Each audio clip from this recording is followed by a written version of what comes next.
Today on Rappler.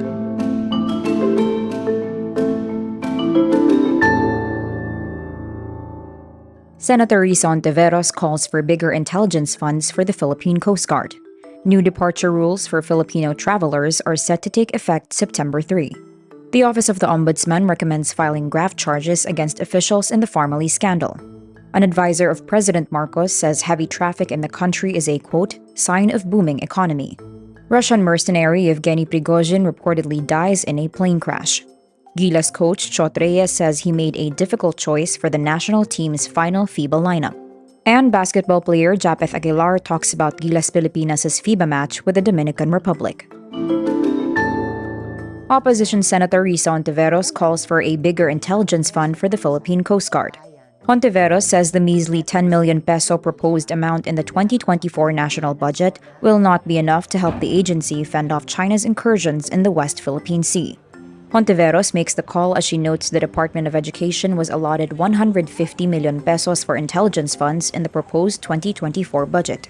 The PCG says its approved intelligence fund has remained at 10 million pesos since 2009. Hontiveros makes the call after the latest Chinese incursions in the West Philippine Sea. The Interagency Council Against Trafficking, or IACAT, releases revised guidelines on departure requirements for Filipino passengers traveling abroad.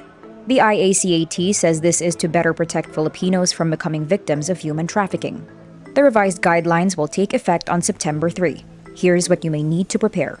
In primary inspection, passengers must present basic travel documents, including their passport, valid visa, boarding pass, and ticket if necessary. Passengers will need to answer questions from an immigration officer about why they are traveling. Those who cannot adequately explain why they are going abroad are referred to secondary inspection. The following additional supporting documents may be required. Click the link below for the full list of requirements. The Office of the Ombudsman recommends the filing of charges against government officials and private individuals tagged in the Pharmally Pharmaceutical Corporation mess.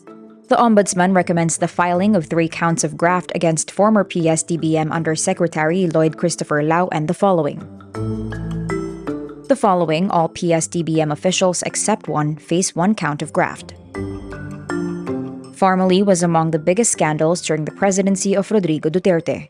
The Duterte government awarded multi-billion peso COVID-19 contracts to Pharmally, a small unknown company without credibility to handle big-ticket government procurements.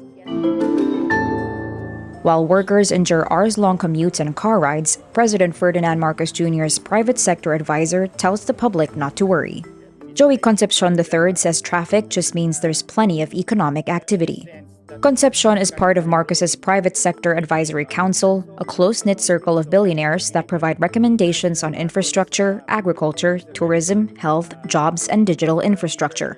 Many problems besetting the Philippines' transportation system cause near unbearable levels of traffic in major urban centers.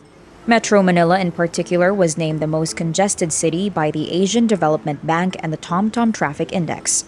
A few days ago, Concepcion also raised eyebrows after he suggested employees go back to the office rather than work from home.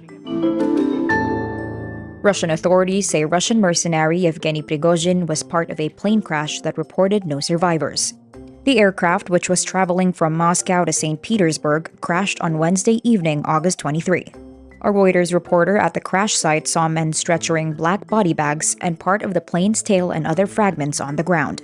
Flight tracking data says the plane showed no sign of a problem until a sharp drop in its final 30 seconds. Prigozhin's death will rid Russian President Vladimir Putin of someone who mounted the most serious challenge to his authority. It will also leave the Wagner group leaderless and raise questions about its future operations in Africa and elsewhere. In June, Prigozhin led an armed mutiny against Russia's military, which ended with his exile to Belarus.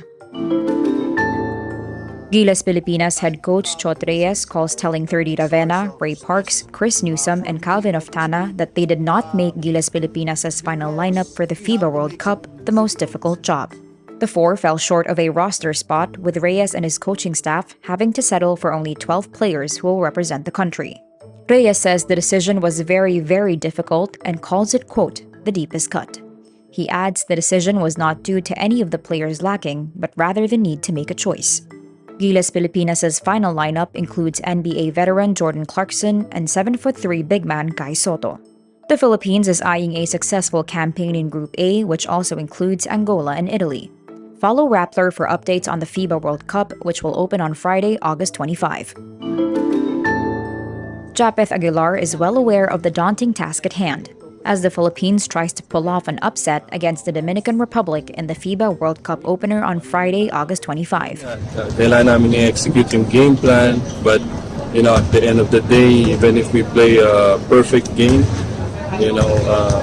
the caliber the Dominican Republic has, we still have 50-50 game. The Dominicans are favored to secure a top 2 finish in Group A since the inclusion of NBA star Karl Anthony Towns. Dominican Republic players Lester Quiñones, Angel Delgado, and Victor Liz are also expected to bring the Filipinos a fight. But Aguilar and Gilas Pilipinas look to even the odds with their home court advantage. And we draw inspiration for them, and this is more than basketball, so hopefully, they inspire us and we inspire them also. The Philippines looks to make history as it tries to break the FIBA attendance record of 32,616 set in 1994 at the FIBA World Cup opener on Friday, August 25 at the Philippine Arena. And that's today's wrap. I'm Nina Liu. Thank you for watching. Click the link below for the full story. Follow us on Rappler's YouTube, Facebook, Twitter, Instagram, and TikTok.